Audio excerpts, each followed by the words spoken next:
წერს, ხო?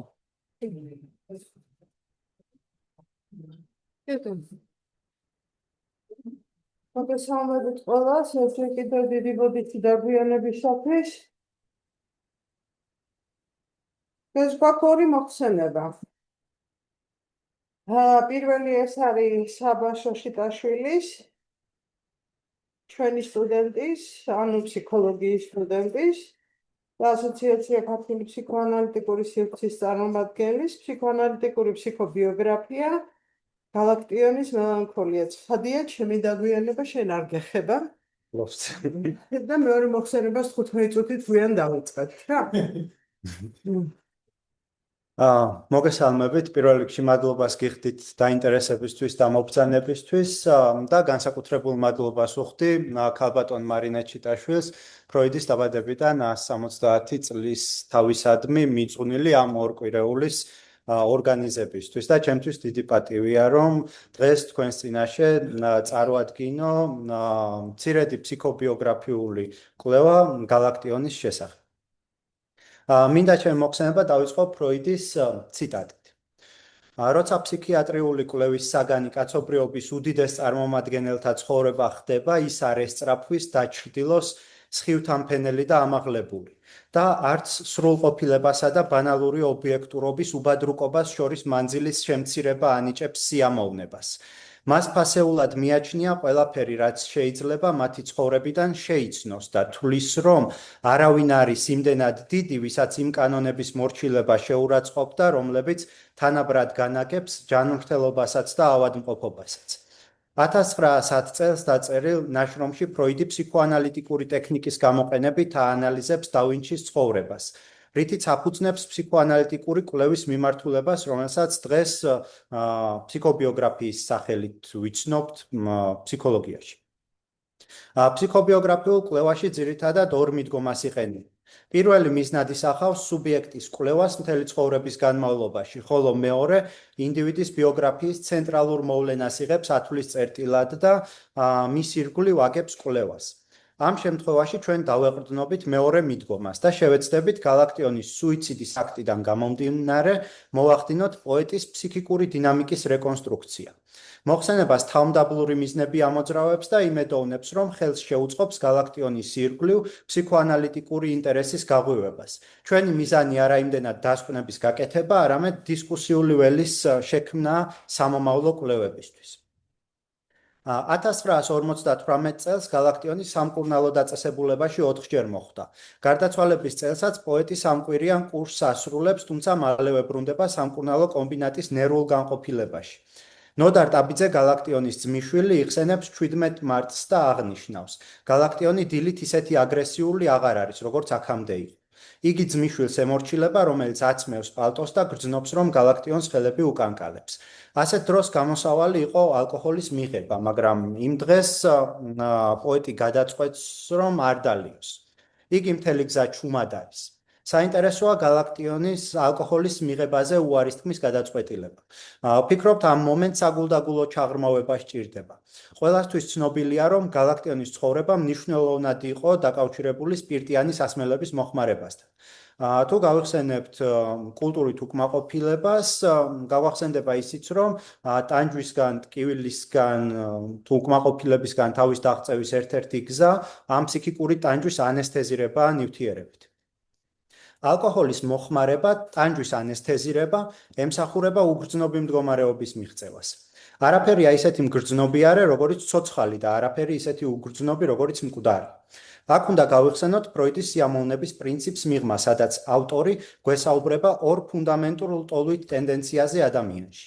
კერძოდ, თუ თავდაპირველ არაცოცხალ მატერიაში შეიჭრა ვიტალური ენერგია, მაშინ უნდა გაჩენილიყო ორი საპირისპირო ტენდენცია.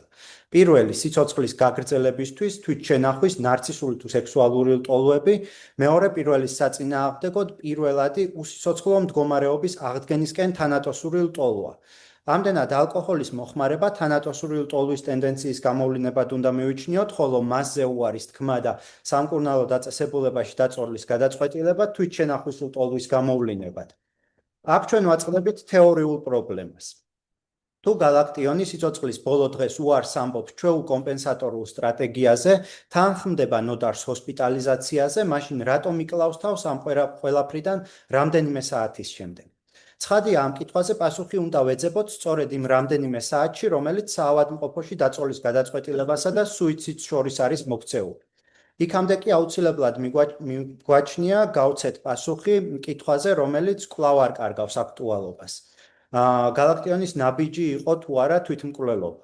ამ კითხვაზე პასუხის გაცემა აუცილებელია, იმიტომ რომ თავად ნოდარ ტაბიძეს შეაქვს ეჭვი სუიციდის მოსაზრებაში. ნოდარ ტაბიძე უკანასკნელ წლებში galaktionთან ცხოვრობდა. უკანასკნელ დღეებში მის გვერდით იყო. ნოდარია ანალიზებს რა პოეტის ბოლო 2 წლის დღიურებს ბოლო დღეების გათვალისწინებით დაასკვნის. ვციტირებ. ვერავინ დამარწმუნებს, რომ მესამე სართულიდან გადმოხტომა შეგნებული აქტი იყო. დიახ, ეს არ ყოფილა თვითმკვლელობა. აქვე ვახტანგ ჯავახაძე შენიშნავს, რომ galaktioni მეოთხე სართულიდან გადმოხტა და არა მესამე სართულიდან. ნოდარ ტაბიძე შეცდომას უშვებს, რაც სავარაუდოდ შემთხვევითი არ არის. ვახტანგ ჯავახაძე გონივრულად შენიშნავს, ციტირებ. ვინც კი იმ დღეს იხილა, წინასწარ შეთანხმებულივით ყველა ნოდარის მოსაზრებას იზიარებს. ექიმები, ავადმყოფები, ნაცნობები, მშვიდ მდგომარეობაში იყო, წყნარი, დამშვიდებული სახე ჰქონდა, თვითმკვლელობის შესახებ ფიქრიც არ შეიძლებოდა. ვერავინ ვერაფერი შეატყო, ისევ და ისევ ჩვეულებრივი მოკვდავის ნორმებით აფასებდნენ. ციტატის დასრულება. ჯავახაძე აქვე ჩამოთვლის galaktionis სუიციდის დამამტკიცებელ 12 მიზეზს, რომელთა განხილვაც ჩვენი მიზანი არ არის. სანაცვლოდ ჩვენ შევეცდებით გავაანალიზოთ galaktionis სუიციდის საწინააღმდეგო არგუმენტები, რომელთა უმრავლესობა ამბობს. შვიდად გამოიყურებოდა და თავს არ მოიკლავდა. სუიციდზე აღნიშნული მოსაზრება კლინიკაში სამწუხარო ტრივიალურობაა, რომელსაც რამდენიმე მიზეზი აქვს. 2 მიზეზს მოვიყვანმე, შეიძლება მეტიც არსებობდეს. პირველი ეს არის სუიციდი ხშირად მელანქოლიური რეციდივის ამოწურვისას ხდება, როდესაც მოტორული შენელება მეტნაკლებად მოხსნილია, მაგრამ ჯერ კიდევ ძალაში რჩება კოგნიტურ-აფექტური სიმპტომატიკა. ამდენად ადამიანი ფიზიკურად შეიძლება მხნედ გამოიყურებოდეს, თუმცა სუიციდს გეგმავდეს. მეორე, galaktionis თვითმკვლელობამდე რამდენიმე საათით ადრე მორიგე ექიმი, რომელიც გამოელაპარაკება, აღნიშნავს, ციტირებ. სულ ღიმილით მელაპარაკებოდა თავაზიანად. ამავეს აღნიშნავენ სხვებიც. ნოდარის სიტყვებსაც თუ გავიხსენებთ, galaktionis ბოლო დღეს ისეთი აგრესიული არ იყო, როგორც სხვა დროს ჩვეოდა. ზრდილობიანობის თავაზიანობის შესახებ galaktioni დღიურში წერს, ციტატა, ყველასთან ზრდილობიანი ვიყავი, რადგან ყველა მეზიზღებოდა გულში. რასაც galaktionis სიტყვებში ვხედავთ, ფროიდი ამას ვიცით, რომ რეაქციის ფორმაციას უწოდებს, რომელიც დესტრუქციული ტენდენციებისგან არის ნაწარმოები. საქმე გვაქვს თანატოსურ ლტოლვასთან, რომელიც გარე სამყაროში ობიექტზე მიმართვის პირობებში ვლინდება აგრესიად. ხოლო იმ შემთხვევაში, თუ სიკვდილის ლტოლვის გარეთ მიმართვა ვერ მოხდა, მაშინ ეს უკანასკნელი საკუთარ პირველად მიზანს ემორჩილება და ცდილობს ორგანული სიცოცხლის განადგურებას, რისი ყველაზე მკაფიო გამოხატულებაც არის სუიციდი. ამდენად სწორედ იმიტომ, რომ galaktioni თავაზიანი იყო სიცოცხლის ბოლო საათებში, კი არ უარყოფს სუიციდს, არამედ უფრო მეტიც ამტკიცებს თვითმკვლელობის აქტს. დაუბრუნდეთ საავადმყოფოში გატარებული საათების განხილვას. ეს დრო ვფიქრობ ყველაზე მნიშვნელოვანია იმის ასახსნელად, თუ რატომ იკლავს galaktioni თავს მაინც და მაინც 17 მარტს სამკურნალო კომბინატის ნერვულ განყოფილებაში. ჩვენთვის ცნობილი მონაცემებით 10 საათზე პოეტი უკვე საავადმყოფოს ფოიეშია. აქ ის შეეჩეხება პირველ უგულებელყოფას. ნერვულ განყოფილებაში არც თავისუფალი ოთახი და არც თავისუფალი საწოლი არ აღმოჩნდა. პირველი უგულებელყოფა, ეს ნარცისული ჭრილობა, galaktionisთვის საავადმყოფოში ადგილი არ არის. ეს მისი მეგალომანიური ნარცისიზმისთვის სავარაუდოა, რომ კატასტროფული დარტყმა უნდა ყოფილიყო.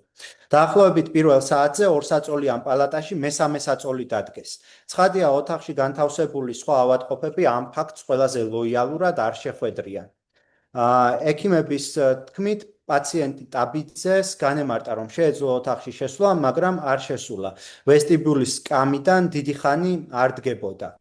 და მორიგე ექიმიც აღნიშნავს, რომ საწოლის შეტანა ამ ოთახში ძალიან გაჭირდა პაციენტების წინააღმდეგობის გამო. თვითმკვლელობამდე 3 საათით ადრე გალაქტიონი საავადმყოფოს დერეფანში ნერულად დადის და სიგარეტს ეწევა. დაახლოებით 6-ის ნახევარზე სკამს აიღებს და აივანზე გასვლას ცდის, თუმცა მედიცინისტის განმარტების შემდეგ აივანის სველია და გასვლა არ ღირსო უარ სიტყვის გასვლაზე. ჯავახაძის მოსაზრებით ეს შემთხვევა უნდა მივიჩნიოთ სუიციდის პირველ მცდელობა დამდღეს. ჩვენ ვითვალისწინებთ რა გარემოებას, გალაქტიონი ოთახში არ შედის, წყნარი საათია, ელოდება როდის დარჩება მარტო იღებს სკამს და გადის აივანზე, გრჩება შთაბეჭდილება, რომ ეს სავარაუდოდ მართლაც შესაძლებელია, რომ სუიციდის წარუმატებელი მცდელობა ყოფილიყო. სუიციდის გეგმებს გალაქტიონის დღიურებში არც თუ იშვიათად ხვდებით. ესე იგი გვაქვს უფლება ვიფიქროთ, რომ მთელი ამ საათების განმავლობაში ის გეგმავდა სუიციდს, ელოდა ხელსაყრელ დროს და ასეთი მომენტი წყნარი საათის მიწურულს გამოჩნდა. ამ დროს გალაქტიონი სრული მიზანმიმართულობითა და აკურატულობით მიემართება სიკვდილისკენ. შედის განყოფილების გამგის ოთახში, რომელიც ცარიელია, ხურავს კარს, სკამს მიიტანს ორმაგ ფანჯარასთან, რომელზეც აღნიშნავენ, რომ მარტივი გასაღები არ ყოფილა, რომელსაც აღებს, ადის რაფაზე და ხდება. აქ მსჯელობაში კიდევ ერთხელ ვაწყდებით ნახსენებ თეორიულ პრობლემას. კერძოდ, ჩვენი ვარაუდით გალაქტიონი 17 მარტს დილით თვითშენახვის ლტოლვის მობილიზებას ახდენს. თანხმდება რა მკურნალობას. მაშინ საავადმყოფოში ყოფნისას რატომ გეგმავს სუიციდს ეკონომიკური ტერმინებით რომ ვთქვათ, რა გახდა აუტოდესტრუქციული ლტოლვის რეაქტუალიზაციის მიზეზი. ფიქრობთ, რომ ამ კითხვაზე პასუხი ერთ ცენტრალურ მიზეზთან მიგვიყვანს. გულისხმობთ იმ ნარცისულ ჭრილობას, რომელზეც ზემოთ მოგახსენეთ. ავადმყოფისთვის სამედიცინო დაწესებულება ყოვლისშემძლე პარენტალური ინსტანციაა, დიდი სხვის რეპრეზენტაცია. აღნიშნული მიმართება საკუთარ თავში გულისხმობს ფუნდამენტური უმწეობის გამო პაციენტის რეგრესიას ადრეულ გამოცდილებებზე. ამრიგად საავადმყოფოში მისული პოეტი, რომელიც იტანჯება და რომელიც ტანჯვისგან ხსნას ელის დიდი სხვისგან მშობლის რეპრეზენტაციისგან ემბლემატურად განასახიერებს ურთიერთობას დედასა და ჩვილს შორის, რომელშიც ჩვილი აბსოლუტური უმწეობის გამო ტოტალურად დამოკიდებულია დიდ სხვაზე. თუ გავიხსენებთ სიტუაციას ნერვულ განყოფილებაში, დავინახავთ. ავადმყოფობისგან დაუძლურებული უმწეო გალაქტიონი მიმართავს საავადმყოფოს ამ პარენტალურ ინსტანციას და შეეჯახება უგულებელყოფას. აღმოაჩენს რა, რომ მისთვის ადგილი არ არის, რომ ის ზედმეტია.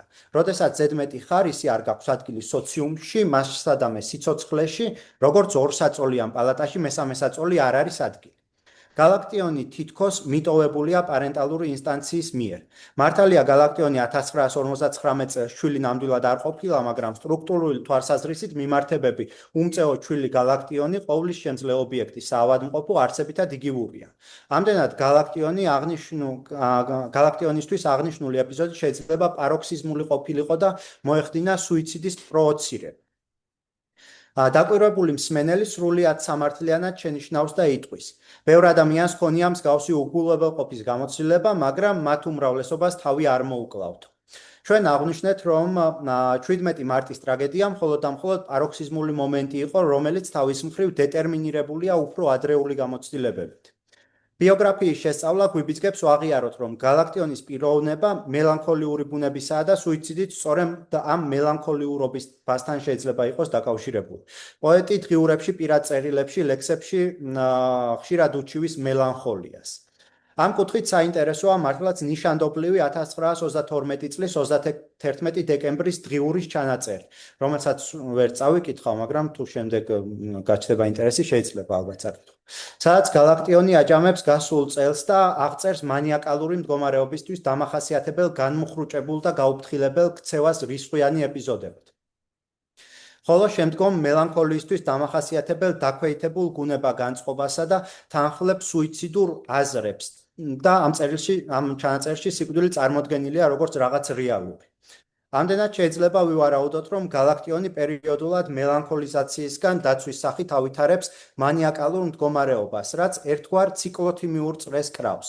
ეჭვი გალაქტიონის ბიპოლარული აშლილობის შესახებ ახალი არ არის, მაგრამ თავისთავად დიაგნოზის დასმა ჩვენი მიზანი არც არის და არც არაფრის მომცემი იქნებოდა თუ ბიოგრაფიის კვალდაკვალ თვალს არ მივადევნებდით ეტიოლოგიას. თუ გავიხსენებთ ფროიდის ფსიქოპათოლოგიის თეორიას, აღმოვაჩენთ, რომ პათოლოგიის ჩამოყალიბება ფიქსაცია რეგრესიის ავტომატიზმით ფუნქციონირებს და მინიმუმ ორდროიან წარმონაქმნს საჭიროებს. ერთს ადრეული ბავშვობიდან, ხოლო მეორეს მოზარდობა მოზრდილობის პერიოდიდან.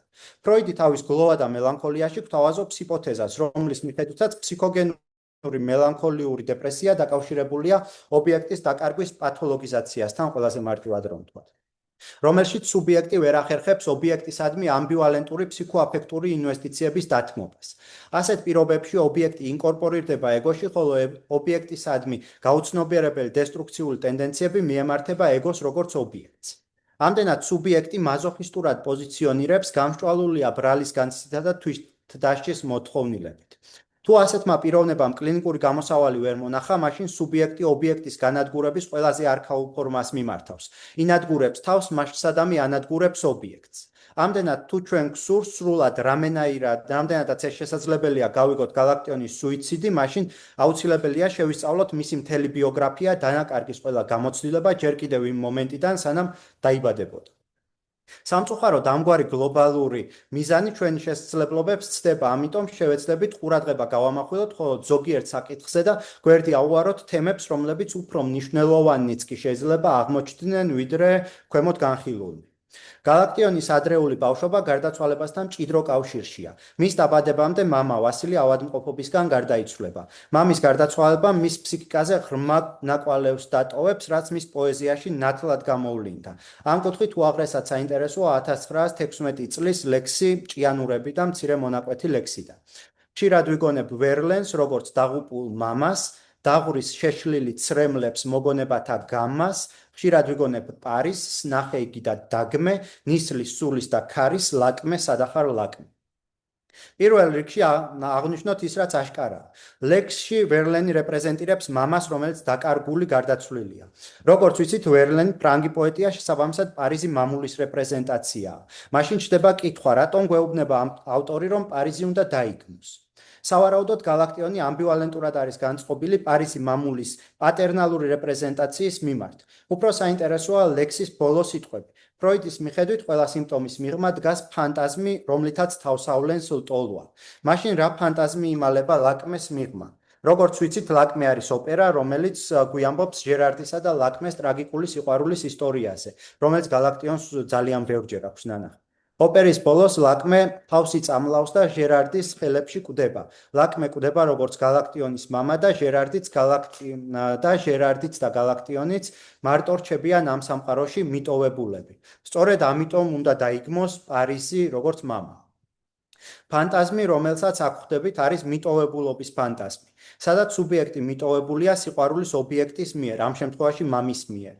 მიტოვება ნიშნავს, რომ სუბიექტი აღარ არის ინვესტირებული ობიექტის მიერ, რომ სუბიექტი უგულებელყოფილია. როგორც 17 მარტს გალაქტიონი უგულებელყოფილი იქნება ჯანდაცვის ინსტიტუციის მიერ. საინტერესოა თუ რას შეიძლება ამოევსო დაკარგული პატერნალური ობიექტის ადგილი გალაქტიონისთვის. პოეტი ავტობიოგრაფიულ ჩანაწერებში საკუთარ დიდებულ წარმოშობაზე საუბრობს, რომ წიგნობრებისა და აფხაზთა მეფეების შთამომავალია, რომ სოლომონ მეორე მის წინაპრებს მეფის ჭალაუბოძა, რომლის მემკვიდრეც თავადაა, რომ მამა დაბადებამდე გარდაეცვალა. საინტერესოა, რომ ამ ჩანაწერებში აღნიშნული თემები ხშირად მეორდება, თითქოს გალაქტიონი საკუთარი წარმომავლობის შესახებ მითის კონსტრუირებით, საკუთარი პერსონის ჰიპერტროფირებითა და მეგალომანიური კომპონენტის გამოკვეთით რაღაცის კომპენსირებას ცდილობს. კერძოდ რეალური მამის დანაკარგის კომპენსირებას, რომლის ადგილსაც იკავებს ფანტაზმი დიდებული წიგნობარი წინაპრის შესახებ, რომელთანაც გალაქტიონი იდენტიფიცირდება. სხვანაირად რომ ვთქვათ, სწორედ წინაპრის ეს ფანტაზმი ასრულებს იმ ობიექტის როლს, რომლის ჩრდილიც ფროიდის მიხედვით ეცემა ეგოს. ამრიგად გალაქტიონის ეგო მთლიანად თანთქმული ხდება ამ დაკარგული ობიექტით, რომელსაც თავს ატყდება გალაქტიონის მელანქოლიაგენური სუპერეგო. მთელი თავისი სადისტური სიმკაცრითა და მთლიანად განთქავს გალაქტიონში ყველაფერს გარდა პოეტობისა. რაზეც კარგად მეტყველებს პასაჟი დღიურიდან, მე ხომ სრულიად ლაპარაკი არ ვიცი, მე იმდენად არ ვიცი ლაპარაკი, რომ კაც ხშირად ვერ ვაგებინებ. ეს ფუსფუსი პატარ-პატარა ხალხის ჩემთვის სრულიად გაუგებარია და მისი დღიურის ჩანაწერები სულ სავსეა პოეტობით და არაფრით გარდა პოეტობისა. თითქოს ის ერთგვარ ალიენაციას განიცდის ამ პოეტობაში. საინტერესოა რომ არა ეს ფანტაზმი გალაქტიონი გახდებოდა თუ არა მწერალი თუ მისი გენია სხვა არხს მოძებნი და დინებისთვის. გარდაცვალება ყოველთვის დაკავშირებულია გლოვის პროცესთან, ამიტომ სავარაუდოა რომ მამის გარდაცვალება გალაქტიონისთვის ნიშნავდა არა მხოლოდ პატერნალური ფიგურის დაკარგვას, არამედ ობიექტ ურთიერთობის დარღვევასაც მატერნალურ ფიგურასთან, დედასთან. აქ უნდა გავიხსენოთ გალაქტიონის მოგონება, რომელიც 1950 წლის 8 ოქტომბერს არის ჩაწერილი, თუმცა ეხება ბავშვობას. ასე რომ შეიძლება წმინდად ფანტაზმური წარმოშობის მოგონებაც იყოს.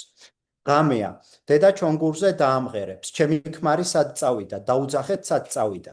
გალაქტიონი მონუსხული უსმენს დედას და ამბობს, რა არის ეს, გადასარევია დედა. პასუხად კი იღებს, დაუძახეთ სად წავიდა. მალე დედა ჩონგურს გადადებს.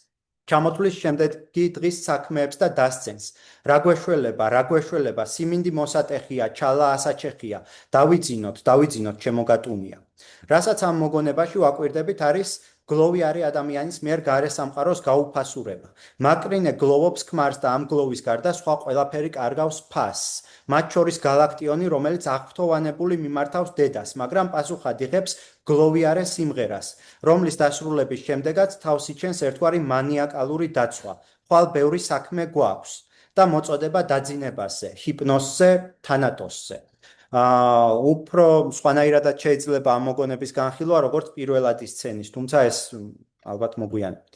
მსგავსად 1959 წლისა ამ მოგონებაშიც გალაქტიონის დისკურსი მიმართულია დიდი სხვისადმი, მაგრამ დიდი სხვა დუმს ან ერთადერთი, რაც მისგან ისმის მელანქოლიური ღიღინია.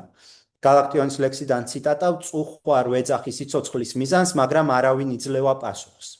გალაქტიონი მოგონებებში აღწერს დედის მონათხრობს ვასილის შესახებ, სადაც დედა მეუღლეს ადარებს გალაქტიონის ძმას და შემდეგ დასცენს. ციტატა. საწყალი ძალიან ჩამოგავდა აბესალომს სახით. მაღალი არ იყო მხოლოდ არც აბესალომივით, არც შენსავით. ამ სიტყვების ქვეტექსტი შეიძლება ვივარაუდოთ, რომ ამბობს: შენი ძმა გავს მამას, მაგრამ შენ მას არაფრით გავხარ. შენ მის ჩასანაცვლებლად არ გამოდგები. თავის მხრივ ეს სიტყვებიც მიგვანიშნებს უგულებელყოფაზე. სხვაგვარად რომ ვთქვათ, გალაქტიონი სასურველი არ არის და როდესაც არ ხარ სასურველი, მაშინ არ ჩენში იბადება სურვილი. პირველ რიგში სიცოცხლის სურვილი. ამგვარად შენი ადგილი არსად არ არის, როგორც არ არის ადგილი ორსაწოლიან ოთახში მესამე საწყობი. მელანი კლაინის ობიექტ ურთიერთობის თეორია გვესაუბრება პარანოიდ შიზოიდური პოზიციის შესახებ, სადაც შვილი პერსეკუტორული შფოთვისგან დასაცავად პრიმორდიალურ ობიექტს ხლეჭს კარგ და ცუდ ნაწილებად. ცუდ ნაწილზე შვილი ახდენს დესტრუქციული ფანტაზმებისა და ლტოლვითი ტენდენციების პროექციას, რაც ობიექტს კიდევ უფრო სასტიკ პერსეკუტორად აქცევს. ხოლო ამის საპირისპიროდ ახდენს კარგი ობიექტის იდეალიზაციას. სიცოცხლის მესამე-მეოთხე თვეში ეგოს მზარდი ინტეგრაციის ფონზე შვილი იწყებს ობიექტის კარგი და ცუდი ასპექტების ინტეგრაციას და აცნობიერებს, რომ ცუდი ობიექტი ასეთი გახდა საკუთარი დესტრუქციული იმპულსების გამო, რაც დეპრესიულ შფოთვას ბრალის გზნობის სახით წაახალისებს. ამ დროს მნიშვნელოვანია, რომ შვილი მხარდაჭერილი იყოს მოსიყვარულე პარენტალური გარემოთი. ვინაიდან ადრეული ეგოსა და სუპერეგოს ბირთვი კლაინის მიხედვით პროექციებისა და იდენტიფიკაციების რეციპროკაციით სწორედ ამ პერიოდში ყალიბდება. თუ ვივარაუდებთ, რომ გალაქტიონის დედის ობიექტ ურთიერთობა შვილის მიმართ დარღვეული იყო გლოვის პროცესით, მაშინ შეიძლება მივიდეთ დასკვნამდე, რომ გალაქტიონმა შვილობაში განიცადა კარგი ობიექტის დეპრივაცია. სიამოვნების სტაბილური განმეორებად გამოცდილებებს სჭარბობდა უკმაყოფილებისა და უსიამოვნების განცდები, რასაც შვილის ფსიქიკა უპასუხებდა ცუდი ობიექტის დემონიზაციით. ვინაიდან უსიამოვნება იწვევს დესტრუქციული ეკონომიკის აქტივაციას, რომლისგანაც შვილი თავს იცავს პროექციით, შესაბამისად, რაც უფრო ინტენსიური იქნებოდა დესტრუქციული ფანტაზმების პროექცია პარანოიდ შიზოიდურ პოზიციაზე, მით უფრო ძლიერი იქნებოდა ბრალის განცდა დეპრესიულ პოზიციაში. შედეგად კი გალაქტიონის ადრეული სუპერეგო ფუნდამენტურად მელანქოლიაგენური და სასტიკი იქნებოდა. ასეთი სუპერეგო გალაქტიონის წინაშე აყენებს იმპერატივს, რომ მან თავი უნდა მოიკლას, რომ ის სიცოცხლის ღირსი არ არის, რომ სამყარო სასტიკი და პირქუში ადგილია, რომ ჯვარსეცვი თუ გინდა საშველი არ არის, რომ ჩემს სამშობლოში მე მოვლე მხოლოდ უდაბნო ლურჯად ნახავერდები. გალაქტიონის დღიურებსა და პოეზიაში ბევრჯერ ხვდებით მსგავსი შინაარსის ჩანაწერებს, რაც გვიდასტურებს ჰიპოთეზას ადრეული ობიექტ ურთიერთობის შესაძლო შეფერხებების შესახებ. როგორც ფროიდი ამბობს, სიმპტომის ჩამოყალიბება ორდროიანი წარმონაქმნია. პირველზე ზემოთ ვისაუბრეთ და ახლა დროა მცირედით შევეხოთ მეორე დროსაც, ანუ ცხოვრებას გენიტალური სტადიიდან პუბერტატიდან. სასულიერო სემინარიის 12 წლის მოსწავლე გალაქტიონ ვასილისძე ტაბიძე დალევს კარბონის მჟავას, რადგან საღვთო რჯულის გამოცდას ვერ ჩააბარებს. იმ დროს სიკვდილს სასწაულებრივად გადაურჩება. ჩვენთვის ცნობილი წყაროები სუიციდის უფრო ადრეულ მცდელობას არ ადასტურებენ. ამდენად უნდა ვივარაუდოთ, რომ რეგრესიის ავტომატიზმი სწორედ ამ მომენტში მოვიდა მოქმედებაში და მაინც რა არის ასეთი განსაკუთრებული გამოცდაზე ჩაჭრაში. ამ კითხვაზე პასუხის გასაცემად სიტუაცია სტრუქტურულად უნდა დავშალოთ. სასულიერო სემინარია ინსტიტუცია, რომელიც პარენტალურ ინსტანციას რეპრეზენტირებს. გამოცდაზე ჩაჭრა კი არის რაღაც რის მერე შენი ადგილი სემინარიაში აღარ არის. სხვაგვარად რომ ვთქვათ, აღნიშნული მომენტი არის მშობლების მხრიდან უგულებელყოფის რეპეტიცია. ამდენად ეს ეპიზოდი ყველაზე რელევანტურია რეგრესიისთვის. ახლა კი შეჯამებისთვის შევეცდებით ზემოთ ნათქვამი კონცენტრირებულად გადმოცე აბრაჰამის მიერ შემოთავაზებული მელანქოლიის ეტიოლოგიის კრიტერიუმების მიხედვით. აბრაჰამი გამოყოფს 5 კრიტერიუმს. ეს არის პირველი კონსტიტუციური ფაქტორი, მეორე ლიბიდოს ფიქსაცია ორალურ სტადიაზე, მესამე ნარცისული ჭრილობა, მეოთხე პირველი მნიშვნელოვანი იმედგაცრუება სიყვარულში ოიდიპალური სურვილების დაძლევამდე, მეხუთე პირველადი იმედგაცრუების რეპეტიცია მოგვიანებით ცხოვრებაში. ჩვენი მოკვლევა ორალური ეროტიზმის კონსტიტუციური ფაქტორის გამოძიებას მოკლებულია, ვინაიდან ამისთვის ოჯახის მთელი ისტორიის შესწავლა იქნებოდა სავარაუდოდ აუცილებელი, ამიტომ მხოლოდ ვარაუდი შეიძლება გამოვთქვათ ამგვარი ფიქსაციის არსებობის შესახებ. არ გვაქვს არც ლიბიდოს ორალურ სტადიაზე ფიქსაციის დამამტკიცებელი პირდაპირი არგუმენტი. ამისთვის გალაქტიონის დედასთან გასაუბრება იქნებოდა საჭირო, თუმცა თუ გავითვალისწინებთ ჩვენ საფუძვლიან ეჭვს ობიექტ ურთიერთობის გლოვის პროცესის დაზიანების შესახებ, ალკოჰოლზე დამოკიდებულებასა და მელანქოლიური ეპიზოდების არსებობის დამამტკიცებელ არაერთ ფაქტს, მაშინ ეს ყოველივე დაგვიმტკიცებს ამგვარ ფიქსაციაზე ეჭვს. აბრაჰამი ამბობს, მელანქოლიის ჩამოყალიბებისთვის არ არის საკმარისი ისეთი სასიყვარულო ფრუსტრაცია, როგორც ნევროზში გვხვდება. არამედ მელანქოლიის პირველი შეტევები იწვევს ბავშვის მიერ დედის მოხმობა, რომელიც ფრუსტრაციით სრულდება. გარდა ამისა, ბავშვის მცდელობა მოუხმოს მამას ასევე ფრუსტრირებულია. ამგვარად ბავშვი სრულიად მიტოვებულის პოზიციაში აღმოჩნდება. სწორედ ესაა გულის ის მწუხარე მორევი, რომელსაც გული ვერ მორევია. გალაქტიონის ლექსი, გულში მწუხარე ის მორევია, რომელსაც გული ვერ მორევია. აღნიშნული ორმაგი უარყოფა და მიტოვებულობა მკაფიოდ გამოგვკვეთა ჩვენმა გამოძიებამ, რამდენადაც ეს შესაძლებელი იყო.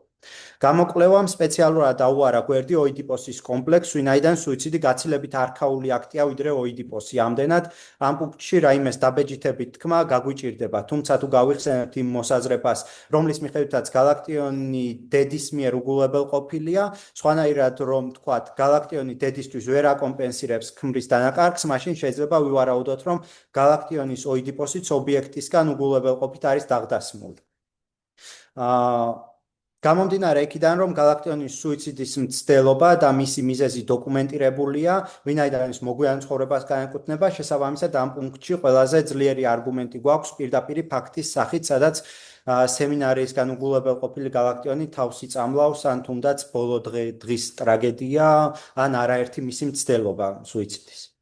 წინამდებარე მოხსენებაში დეტალურად განვიხილეთ გალაქტიონის ცხოვრების ბოლო დღე და გავყევით მის ცხოვრების ადრეულ პერიოდს. რა საკვირველია, ეს მსჯელობა ვერ ჩაითვლება დასრულებულად. ის მხოლოდ გვაძლევს ბუნდოვან კონტურებს გალაქტიონის იდუმალებით მოცული ფიგურის შესახებ. გამოკვლევა ყურადღების მიღმა შეგნებულად ტოვებს ბევრ მნიშვნელოვან ხაზს გალაქტიონის ცხოვრებიდან. ასეთ პირობებში გვრჩება მხოლოდ ის, რომ მომავალი კვლევები შედარებით მეტს გვეტყვის პოეტის ბუნდოვანებით მოცული პერსონის შესახებ. მადლობა ყურადღებისთვის. დიდი მადლობა, ცენტრო ბევრი დონიდაო, ძალიან კარგია. ნუ პირველი ისეთი პროექტი ფილოლოგი გიზის ახლა მე ვარ ფილოლოგი ვარ. შენ ახლა გამარჯობა, შენ არ იცვლები. აბა კითხები, კომენტარები, თქვენ ფილოლოგი ხარ? კი ბატონო. ისმენ კი ბატონო, ვიცით, გვაქვს რომელი. Din poetis melancolis gagelu, tu cercedau galaxions cercovașis, dacă am obiectus, cerceva copilul cu anul, obiectii, poetis melancolis gagelu. აქ ძალიან რთული არის იმის განსაზღვრა, რა არის გალაქტიონის შემთხვევაში დაკარგული ობიექტი, იმიტომ რომ მან ცხოვრების მანძილზე არაერთი ისეთი მომენტი გამოიარა, რომელზეც შეიძლება ვთქვათ, ობიექტის დაკარგვას გულისხმობ, რომელზეც შეიძლება ვთქვათ, რომ აი ეს არის ის ობიექტი, რომლის ჭრდილიც მის ეგოს ეცემა, მაგრამ თუ ყურადღებით დაუკვირდებით მისი დრიურების ჩანაწერებს, რომელსაც მთელი ცხოვრება აწარმოებდა, ფაქტობრივად ერთადერთი თემა, რაც ჩანს, არის პოეზია და პოეტობა.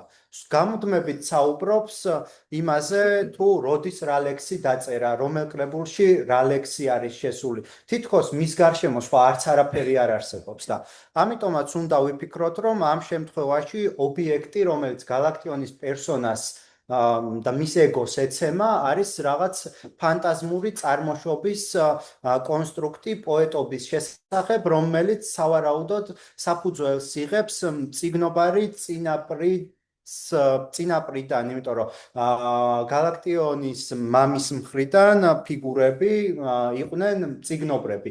მამაც სასულიერო პირი იყო და მწიგნობრული საქმიანობით იყო დაკავებული. და განსაკუთრებით უსვამს ხოლმე ხას ავტობიოგრაფიებში, რომელიც არაერთი აქვს დაწერილი, მაგრამ არც ერთი არ გამოდგება ავტობიოგრაფიად. ყველა იწყება ამ წინადადებით, რომ ჩემი წინაპრები იყვნენ მწიგნობრები, მამა ჩემი ეს იყო და მერე თემები იცვლება, მაგრამ ყველა რაღაც ობსესიური მანერით იწყება ამ წინადადებით. რაც ძალიან უცნაური არის ეს, როცა კითხულობ. გალაქტიონის პოეტური ენა უფრო სუბლიმაციური ფორმა აქვს, ანუ წინაგანი დაშლის გამოხატულების რა შეიძლება იყოს? ეს ძალიან რთული კითხვაა.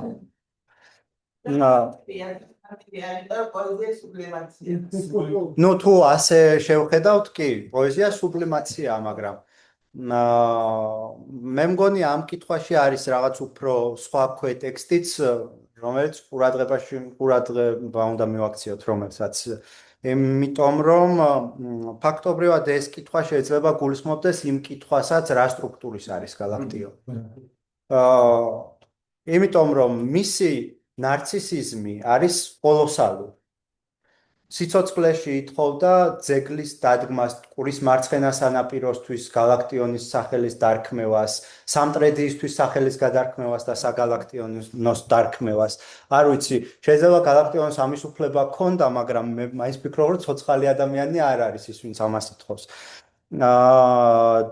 და ალბათ მაინც უფრო გალაქტიონი ობსესიური ნევროტიკი არის, რომელიც მუდმივად ბოლოს ამ იდეას უფრო უჭერ მხარს, რომელიც მუდმივად გახსნილია ფსიქოტიზაციის საფრთხისკენ, მაგრამ არასოდეს არ უარდება ფსიქოტიზაციაში, იმიტომ რომ ზუსტად ეს პოეზია და სუბლიმატორული აქტივობა, რომელიც მასში ზეწარმოდგენილია და ძალიან მაღალ კულტურულ სიმაღლეებს აღწევს, ასეთის მიღწევა ალბათ იშვიათი არის საერთოდ მსოფლიო ლიტერატურის ისტორიაშიც, არ ვიცი, ჩემი სუბიექტური შეფასებით. ალბათ ეს არის ზუსტად რაც იჭერს იმ საფრთხისგან.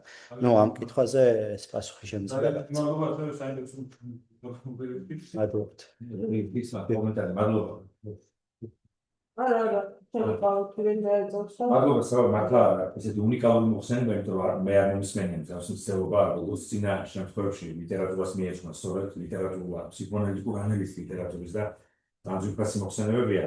მართლა ეს სტრუქტურასთან დაკავშირებით ეს კითხვა ძალიან მნიშვნელოვანია, რომ რა არის პოეზია გალაქტიონის აბსოლუტურად მეგალომანიურად არის იდენტიფიცირებული პოეზიასთან, რომელიც არის ერთადერთი რამ, რასაც ეჭიდება და შესაძლოა ასაკიც, შესაძლოა სხვადასხვა ფაქტორები, რეგრესიული ფაქტორები, რაღაც მომენტში ის რაც ლაკანი უწოდებს სუპლეანტს, ანუ საფრთხენი, რომელსაც სუბიექტი ქმნის და რომელიც მუშაობს, ესე იგი ფუნქციონირებს, ალბათ უკვე ფუნქციონირებს, მთელი ცხოვრება რაღაც მომენტში ინგრევა ზუსტად იმ მომენტში, როდესაც მისთვის ადგილი არის, ეს სიმბოლური ადგილი, ესაც ბევრჯერ გავუსვამ, ეს ძალიან მნიშვნელოვანია.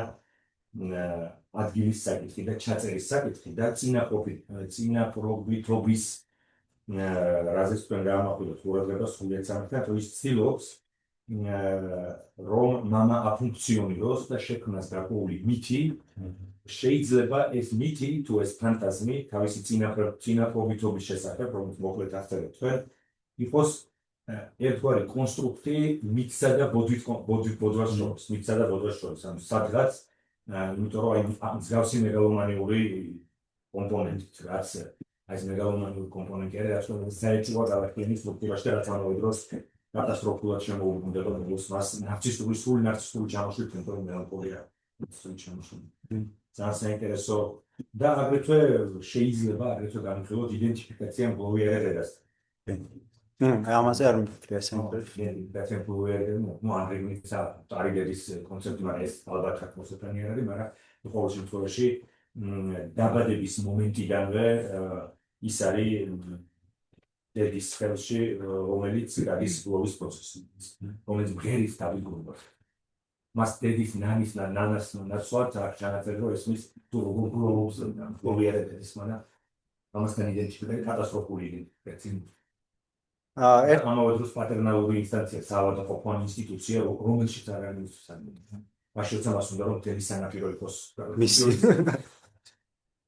აქ ერთ პატარა კომენტარს გავაკეთებ, აი ამ წინაპრობითობასთან დაკავშირებით, რომ საინტერესო არის ესეც მაეჭვებს გალაქტიონის სტრუქტურის განსაზღვრისას, როდესაც მისი ძმა გარდაიცვლება, ამას გალაქტიონი ძალიან მძიმედ უპასუხებს. ძმა ფაქტობრივად მამის როლსაც ითავსებდა რაღაც პერიოდი გალაქტიონისთვის. და როდესაც ძმა გარდაიცვლება, ბორჯომში სანატორიუმში მკურნალობს ამ დროს და აქვს დღიურის ჩანაწერი, სადაც ესეთი ჩანაწერი არის, რომ ყურებში ხმაურობა მესმოდა, შუმანი, ბეთჰოვენი, ჭიანური, როიალი სულ ერთად იყვნენ არეულნი, ხანკი თითქოს კოღო დამწუოდა ყურთან, როდესაც ყოველივე ეს უთხარი ექიმ პონდოებს, მან თვალები ფართოდ გააღო გაოცებისაგან, მის სახეზე წავიკითხე, შეშლილაო საწყალი გალაქტიონი. რაღაც ფსიქოტური ეპიზოდიც კი იყო. როგორც ელემენტარული ფსიქოტური ეპიზოდი.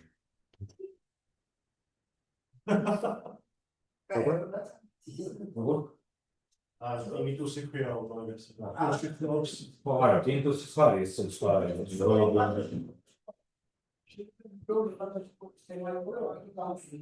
ეს არ ყოფილა რაღაც სოციალურ სცენაზე წარმოდგენა, ეს პირადი დღიურის ჩანაწერი არის. არის ჩანს რომ გალაქტიონი რაღაც სტრუქტურის ზღვარს მოსაზღვრე კი არ არის, მაგრამ სტრუქტურის ზღვარზეა, სადაც ყოველთვის არის გახსნილი ობსესიიდან გახსნილი არის სრული მელანქოლიზაციის. და საბოლოოდ არ მაგრამ მელანქოლიის პროცესია. დაცვის ფენომენი შენ ახსენე ის ბავშვობის სცენა, სადაც დედა უკრავს. ასე მაინტერესებს რაც გულისხმობ პირველ სცენას.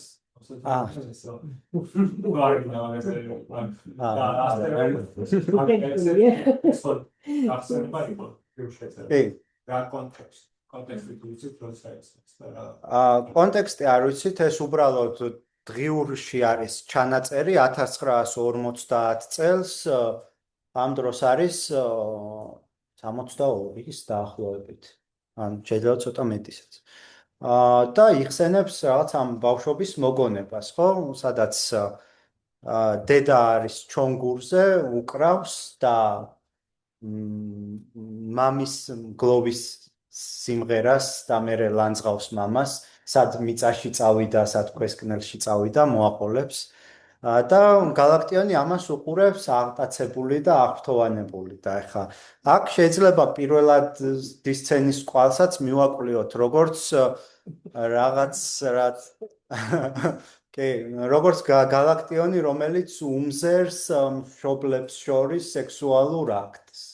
და იმ ღია ოთახის ღია ჭუჭრუტანიდან უყურებს რაღაცას, იმიტომ რომ ნუ ეს ჩონგური შეიძლება რომელსაც უკრავს დედა რეპრეზენტირებდეს მამას, თვითონ დედა საკუთარ თავს, გალაქტიონი ამ ჩვილს რომელიც ამ ყველაფერს უყურებს და თან ნუ სიმღერაც მამას ეძღვნება, ხო, ეს დაკვრის მაგრამ შეიძლება იყოს რომ ერთი სულ ჩვენ თქვით რომ ეს არის რისკი გლოვიერებასთან იდენტიფიკაციის რამაც მელანქოლიზაცია შეიძლება გამოიწვია, მაგრამ მეორე სულ გალაქტიონის ციფრულ ფორმაში მამა შემოდის, ესე იგი დედა შემოხავს მამა როგორც სრულფასოვანი ობიექტი თავისუფლად და უმღერს მამას, ესე იგი ვერ ვიტყვით რომ მამის ადგილი არ იყო დედასა და გალაქტიონს შორის პირიქით. მაგრამ დედა ყოფილი.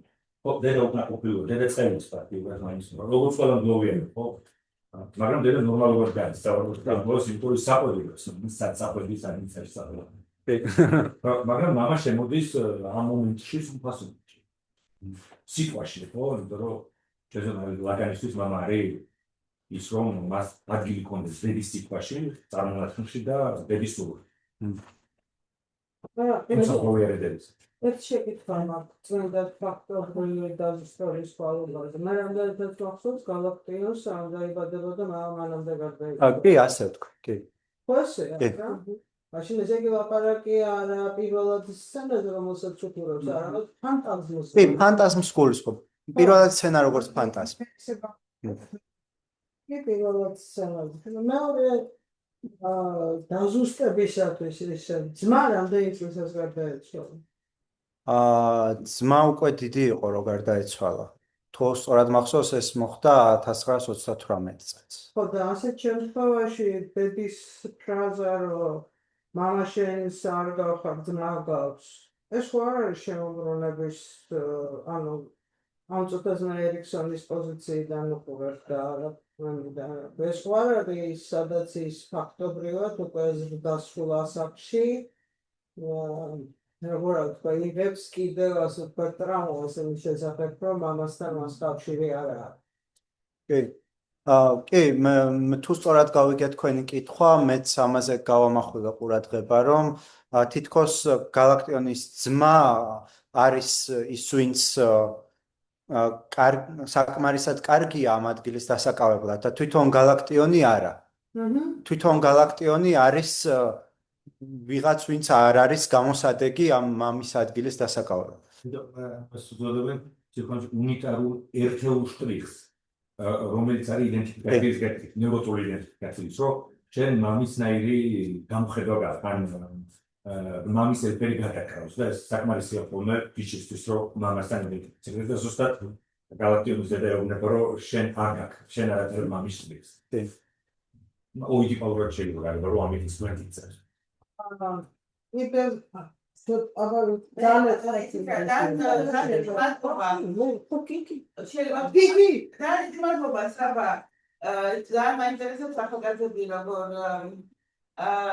იყვნენ პროექტის თეორია დღეს ჩვენთან და ერთი ადგილი გამიჩნდა, არა ფილოლოგი, მაგრამ გალაქტიონი მეყვარდა გენიოსი. იმიტომ რომ არ იყო ასე ვთქვათ ერთი სტრიქონი ტკინისი, თუნდაც მისი სიმპტომის, თუნდაც მისი დაავადების, თუნდაც მისი ხასიათის დამახასიათებლა და აი მაგალითად ახლა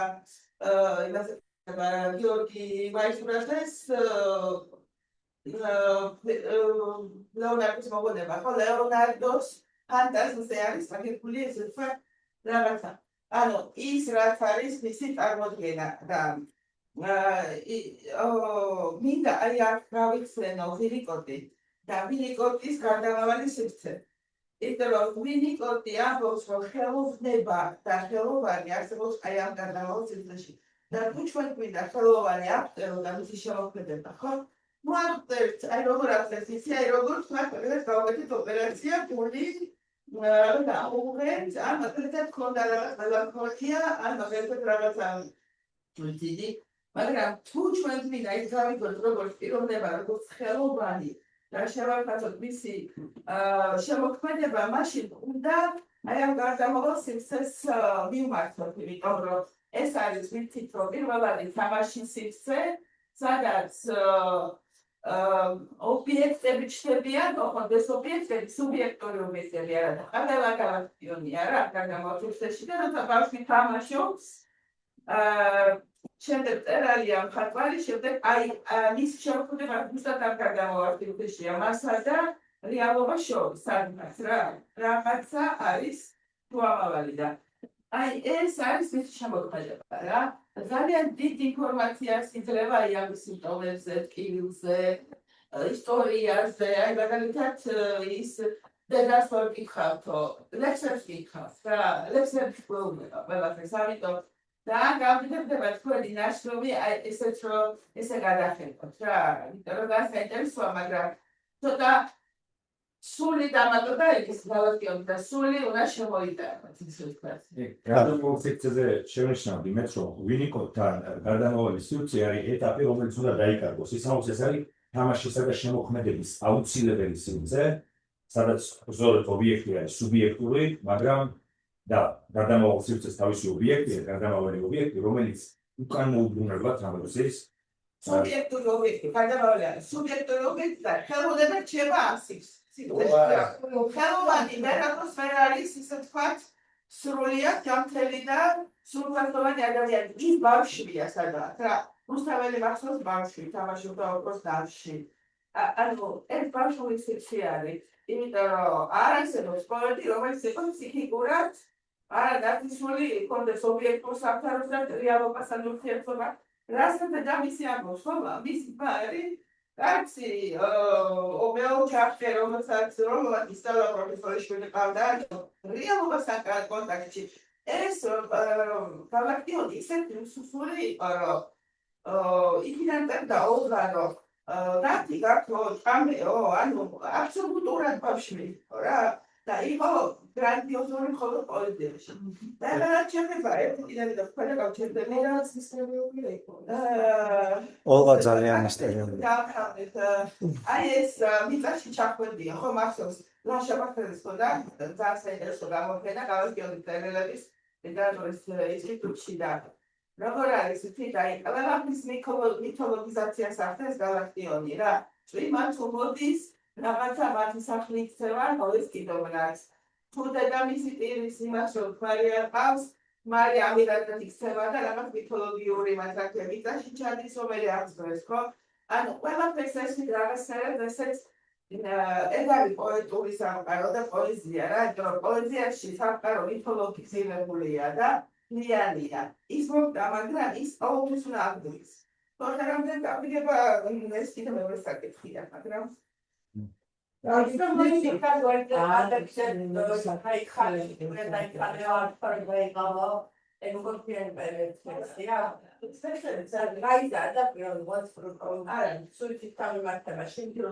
Suicide ამთავრებს ცხოვრებასთან. არ ვიცი გაიზარდა თუ არა ვერ გეტყვი. აი რატო შეიძლება დიახ.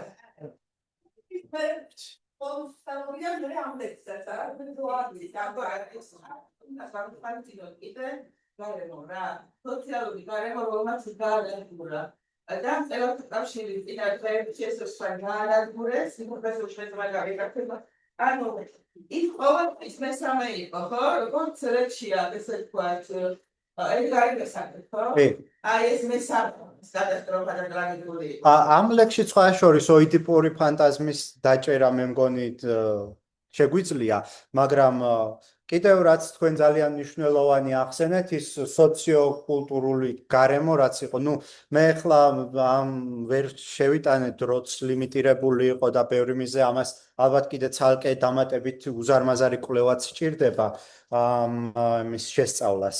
პერიოდის შესწავლას ზოგადად, მაგრამ რა თქმა უნდა, გალაქტიონი იყო ის ადამიანი, ვისი ადგილიც მწერალთა კავშირშიც არ იყო მათ შორის.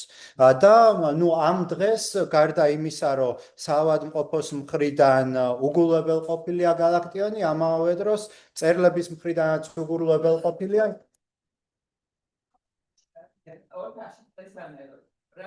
კი. ოთახშიც მესამე იყო. ყველგან ზედმეტი იყო ეს ადამიანი. ნუ მაგრამ არ შევიდა იქ. კითხვა და კომენტარების მეგობრებო. მე მინდა მეკითხავ. დიახ. თქვენი აზრით, ნოდატაბი რატო თქვა, რომ ეს თავი არ მოუკლავს? ნუ აქ მქონდა განმარტება, რომელიც ამოღებული მაქვს, რომ ნუ რაღაც სავარაუდოდ ჩემი აზრი არის, რომ ქრისტიანულ მორალზე დაფუძნებულ საზოგადოებაში ძნელია თქვა, რომ გალაქტიონმა მოიკლა თავი, როდესაც თვითმკვლელობა აბუირებულია. და ამავდროულად გალაქტიონი არის ყველასთვის საყვარელი პოეტი, მეტნაკლებად, რომლის ერთი ლექსიც მაინც ან ერთი ფრაზა ლექსიდან ყველა მიცის ფაქტობრივად. ამიტომ არის ნათქვამი, მეორე ნოდარს, მეორე მწერალი ნოდარს დამიჯეს არა. ნათქვამი, რომ ის წავიდა ისე, როგორც უნდა წასულიყო. სიმაღლეზე დადგა და გაფრთხილდა. არანაირად არინებს არც ერთი და არც მეორე მწერალი და ნოდარის ხუთია, ხო? ლიტერატურია და რომ ეს არის სუიციდი და აი სწორედ ეს სურვილებას ხმობს რაც ზემო დამაღლება დაფრთხილება და თახოლის ყოველთვის შეაბსოლუტურად მომდევნო ფილოსოფიას. ებრეველება, შეიძლება ზდიარი, მესამე მისთვის და აი აქედან სწორედაც რომ აი მის საპირწონეზე კი არ ხდება ხვევით, არამედ ზევი. და ეცემა. ერთი მომენტი არის ეს ეცემა ფიზიკური კანონით.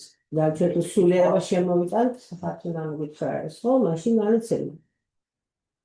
აი ეს მინდა კლინიკური კომპონენტიც თქვენ ძალიან კარგად აღნიშნეთ, საბა ეს მომენტი, როცა გალაქტიონი თვითონ იმდეს გააკეთოს, ყველა ხალისიანად ეს სამა პოზიტიურია, სწორედ ძალიან ბევრი ფსიქიატრ, ფსიქოანალიტიკურია სწორედ განათლების კონტექსტ აღნიშნავს, რომ სუიციდის განხორციელების რისკი მელანქოლიის ფაზის დასრულებიდან ხანდახან მანიაკალურ ან ჰიპომანიაკალურ ფაზაში ხდება, როცა სუბიექტს თვითმკვლელობის წინ ეუფლება უცნაური სიმსუქი. ესე იგი, ეს არის მომენტი, როცა ობიექტისგან რომელიც მას აწევს მის მეცეცემა მომენტალურად თავისუფლდება და ერთგვარი სიხარულის ემოცია, რომელიც მე უცბად სუიციდის ენიგმა ეს არის სწორედ, რომ რა თქმა უნდა მელანქოლიურ ფაზაშიც ხშირად ხდება, მაგრამ ძირითადად ამბობენ, რომ ამიტომ შეუმჩნეველი ხშირად, ამიტომ რომ ყველა ხშირად თვითმკვლელობამდე ამბობენ, რომ მარგარეტ იყო იმდენად არაფერი ეთყობოდა მსგავსი, აი ეს კლინიკა არის ძალიან ვერაგი მომენტი მელანქოლიის. და მამისათვის იკავებს. უკაც ავტორი ერთ-ერთი და მე ფერში This is my message for what's not. ეს მგონი მთელი ნაშრომი მაგაზეები. მეკითხება ობიექტურად დატოვებული აქ რაიმე თუ არა, არა. პროგრამისტი. ობიექტურად არა. ანუ დოკუმენტური მასალა სპეციალიზაცია არ არის. ყოველ შემთხვევაში ეს არ ყოფილა რამე იძულებითი აქტი, ანუ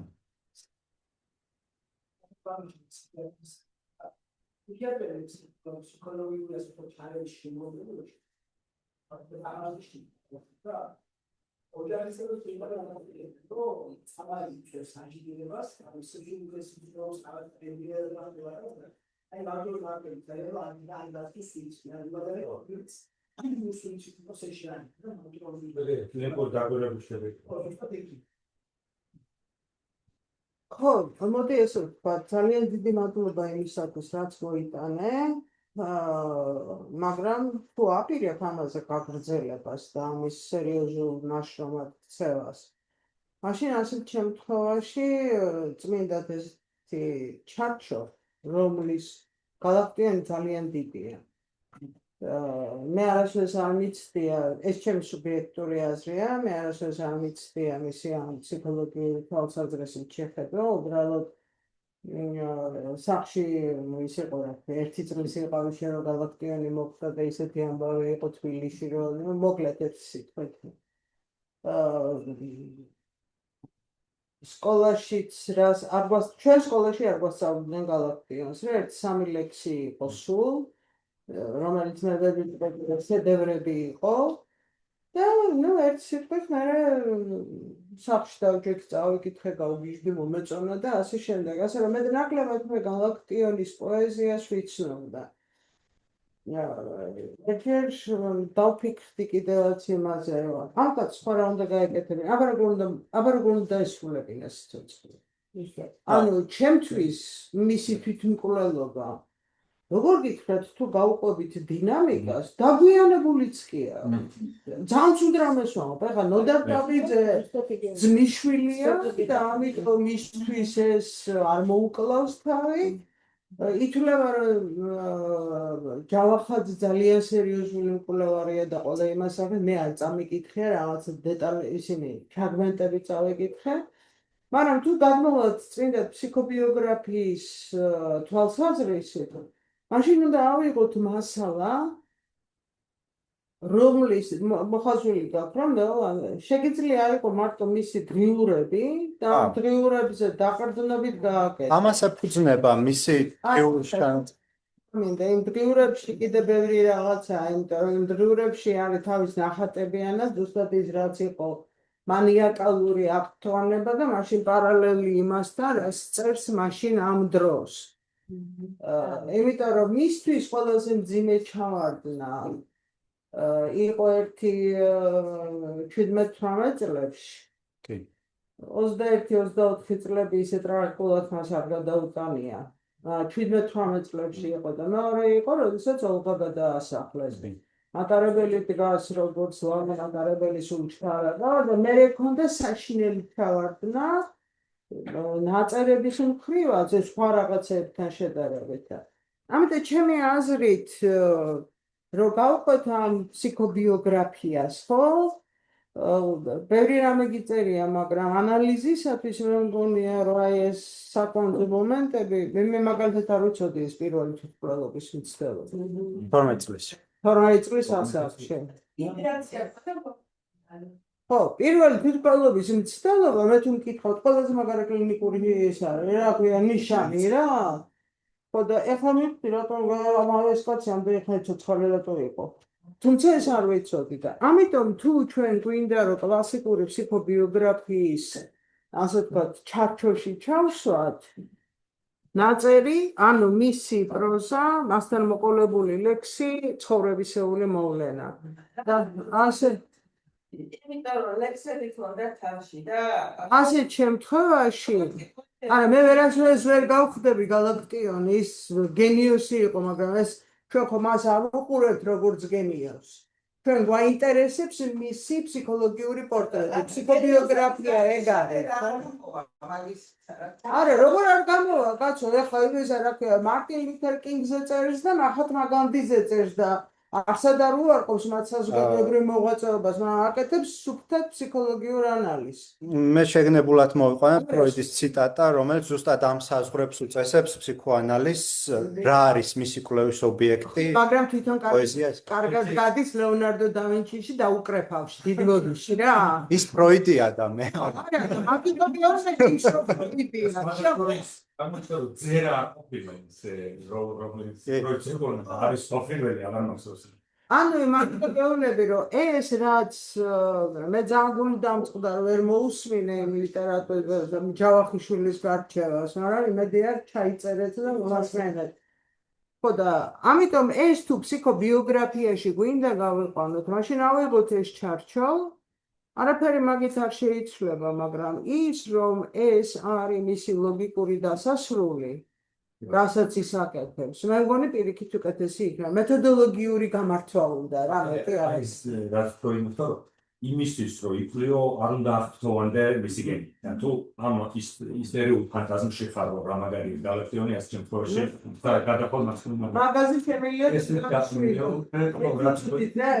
ლიტვი რაღაც მაგის შემიძლია დაგამშვიდა მე ეს მაშინ რა ქვია სტუდენტობის დროს აქედან ვიყავით გერმანიაში ერთ თვიან პრაქტიკას და წაგვიყვანეს დრეზდენში.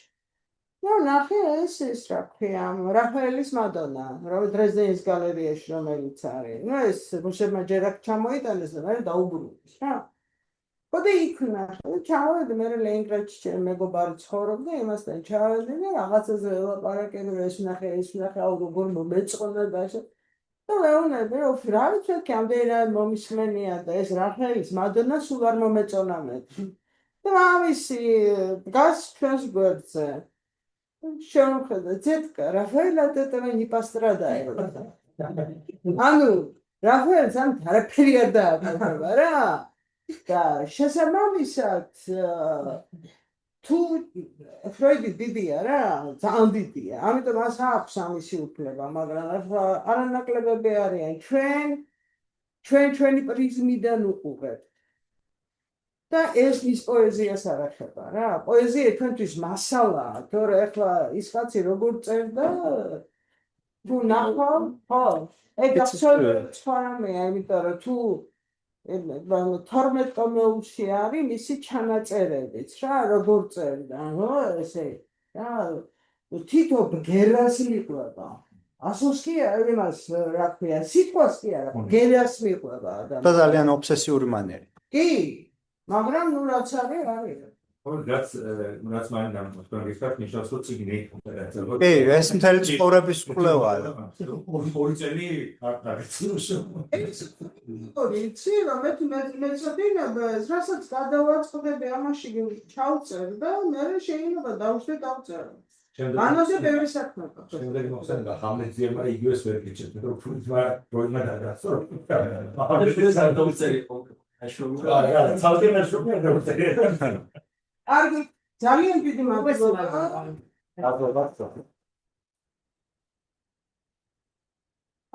შეცვალება გქონდა თუ შეიძლება შეიძლება თუ შეიძლება